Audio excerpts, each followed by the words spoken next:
A'udzubillahi samil alim minasyaitonir rajim. Bismillahirrahmanirrahim. Alhamdulillahirabbil alamin wassalatu wassalamu ala asyrafil anbiya'i wal mursalin wa ala alihi wa sahbihi ajma'in. Allahumma shalli ala sayyidina Muhammad wa ala alihi wa sahbihi wa barik wasallim. Sidang penonton, tuan-tuan dan puan-puan dirahmati oleh Allah Subhanahu wa taala. Selamat kembali kepada Muntawif Zain atau Ibnu Hakam channel. InsyaAllah kita akan terus sambung. Hari ini bab yang ke-20 dan 21 insyaAllah. Kain penutup kepala Nabi SAW dan cara Rasulullah duduk. Untuk yang tegur saya buat video sebelum ini, terima kasih banyak kepada Idham Milo. Dan kita akan teruskan dengan pengajian kita daripada kitab Syama'il Muhammadiyah karangan Imam At-Tirmizi rahimahullahu ta'ala, dengan bab 20 insyaAllah. Qala muallif rahimahullahu ta'ala wa nafa'ana bihi wa bi'ulumihi wa barakatihi fi daraini amin ya rabbal alamin. Bab ma jaa fi taqannu'i Rasulillah sallallahu alaihi wasallam. Bab yang mana mendatangkan tentang kain penutup kepala Rasulullah sallallahu alaihi wasallam. Hadis yang ke-122 kalau dalam buku ni muka surat 141. Daripada Anas bin Malik radhiyallahu anhu berkata, kana Rasulullah sallallahu alaihi wasallam yuksirul qina' ka'anna thawbahu thawbuz zayyat. Rasulullah sallallahu alaihi wasallam sering memakai kain kina'. Kain kina' ni macam mana tuan-tuan? Kita baca dulu hadis. Kain lapik seperti sapu tangan yang diletakkan di atas kepala, di bawah kopiah supaya tidak tercemar oleh minyak, sehingga seolah-olah kain kina' baginda ka'anna thawbahu thawbuz zayyat. Anas bin Malik kata sehingga kain kina' baginda ni nampak seperti kain penjual minyak, orang yang jual minyak.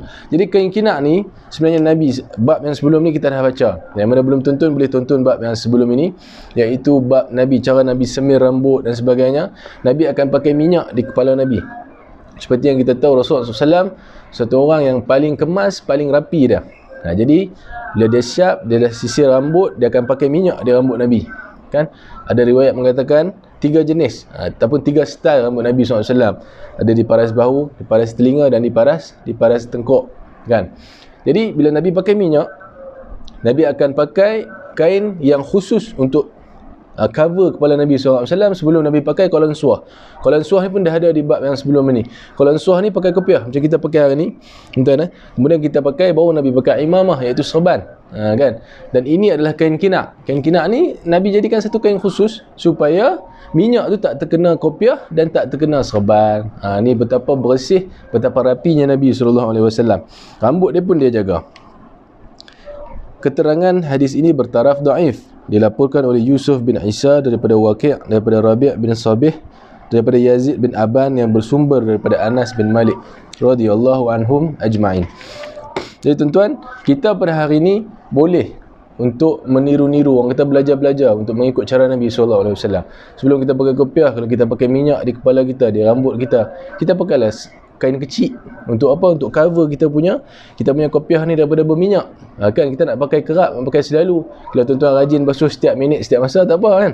Tapi kalau tuan-tuan tak rajin, boleh bubuh kain khusus, kemudian pakai kolan suah, lepas tu pakai kopiah, kemudian pakailah imamah, pakai serban, kan? InsyaAllah.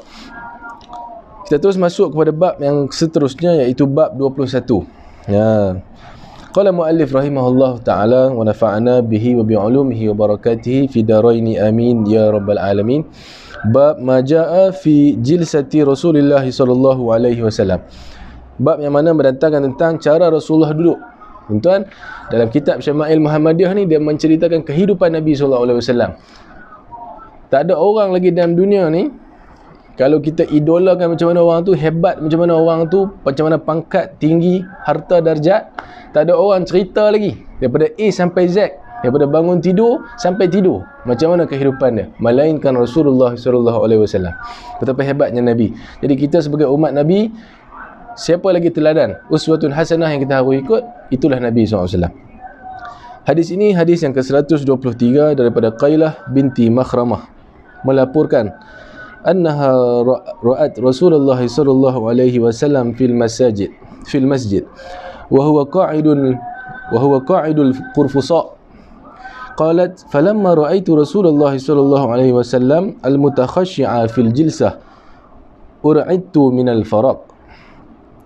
Aku melihat Rasulullah SAW di dalam masjid. Satu hari aku melihat Rasulullah SAW di dalam masjid. Rasulullah sedang duduk merapatkan kedua-dua paha baginda ke perut baginda.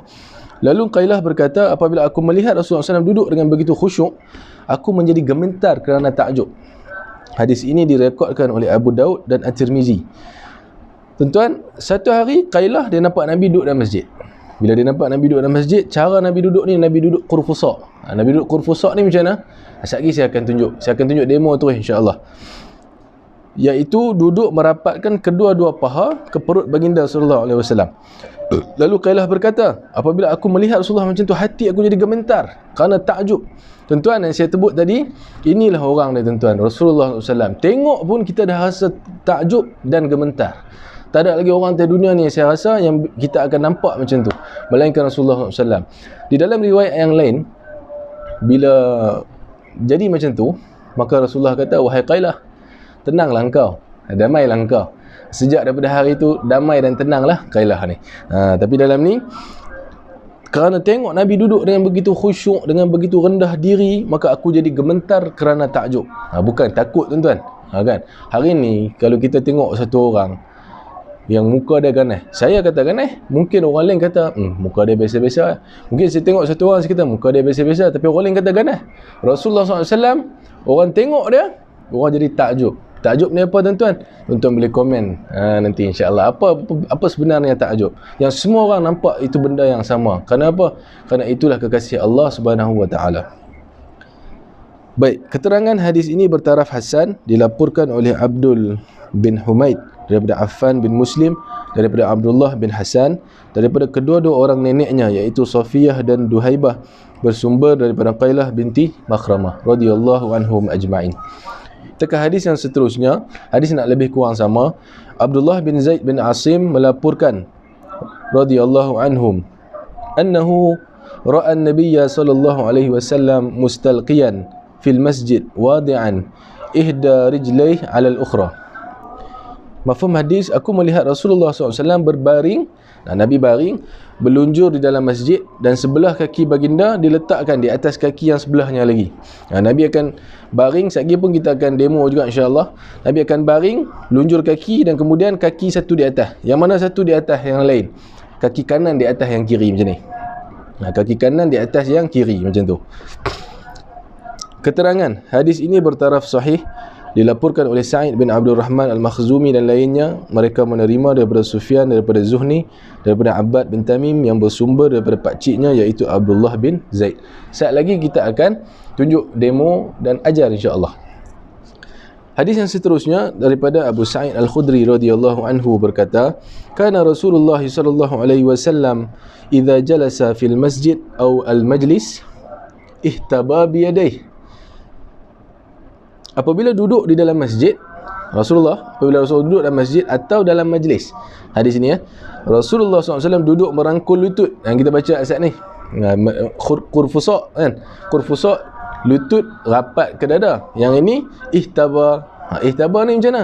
Duduk merangkul lutut dengan tangan baginda Nabi SAW yang mulia. Hadis ini direkodkan oleh Abu Daud dan At-Tirmizi.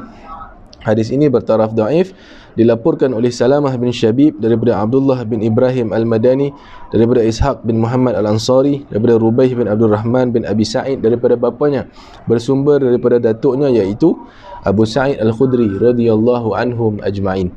Tuan-tuan, tadi kita ada satu qurfusa', iaitu merapatkan lutut ke dada ataupun angkat lutut dekat dengan dada, duduk rehat, relax. Yang kedua, baginda baring. Itu cara Rasul santai. Baginda baring, kemudian meletakkan satu kaki di atas kaki yang lain dalam masjid. Yang ketiga, Nabi duduk ihtaba. Ihtaba ni duduk sama juga tapi lebih dekat, kan? Lebih dekat, merangkul lutut dengan kedua tangan baginda Nabi sallallahu alaihi wasallam. Macam mana bila orang Arab ni depa padang pasir, kadang tak ada dinding untuk sandar. Jadi itu keadaan dia. Dan dia berbeza tuan-tuan, kerana ini cara Rasulullah duduk, bukan cara Rasulullah duduk semasa ibadat. Ini cara Rasulullah duduk, sebab tu Rasulullah dalam majlis ataupun berehat santai. Okay? Jadi insya-Allah kita akan terus buat demo sikit. Wallahu taala alam. Saya tunjukkan ni tuan-tuan. Baik. Jadi duduk qurfusa', Duduk kurfusak ni, yang ni kita bersila kan, kita bersila. Duduk kurfusak ni, angkat kaki tu. Duduk rehat tu. Sedap tuan-tuan.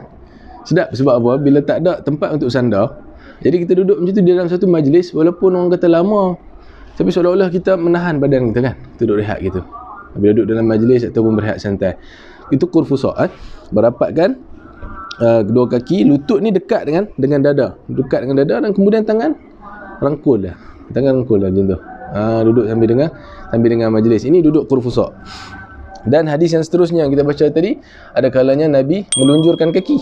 Melunjurkan kaki gini. Letak dua-dua kaki depan ni, angkat kaki belah kanan, duduk atas kaki belah kiri. Ni melunjurkan kaki. Kan? Kemudian sandar lah, boleh sandar, tak masalah. Okey. Yang ketiga yang tadi, ihtaba. Ihtaba ni, dia macam ni tuan-tuan. Senang saya tunjuk gini lah. Okey. Orang Arab dulu, mereka akan guna kain ridak ataupun kain serban. Nabi pun yang sama, sahabat-sahabat pun yang sama. Bila tak ada tempat, orang kata padang pasir, tak ada tempat untuk sandar, maka selain daripada kurfusak, santai dan majlis, mereka juga akan ihtaba, iaitu ni, kurfusak gini, ihtaba gitu. Macam tu. Okey. Tapi kalau nak lagi lama, kalau dalam majlis tu lama, mereka akan gunakan ridak atau kain serban, maka dia akan buat gini. Dia akan ikat. Saya kita ikat sikit.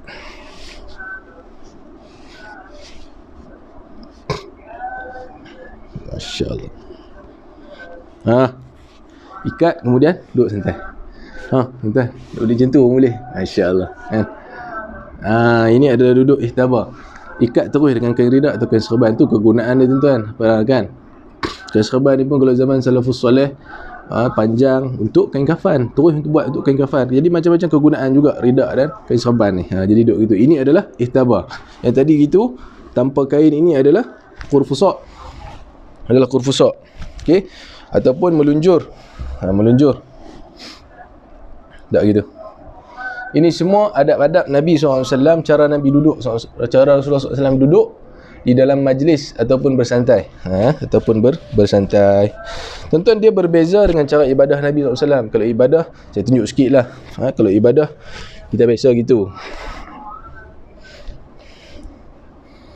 Nampak tak? Gitu. Ini adalah duduk iftirash. Duduk iftirash. Kemudian tawarruk. Tawarruk gitu. Kan? Tawarruk gitu. Itu adalah duduk ibadah. Dan bagaimana pula kalau kita bersila?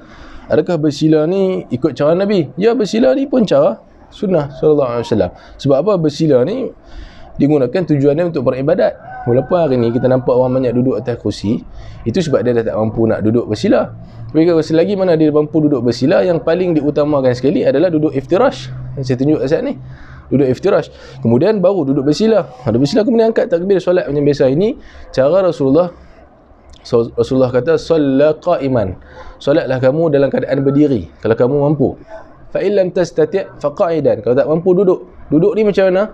Macam tadi saya tunjuk.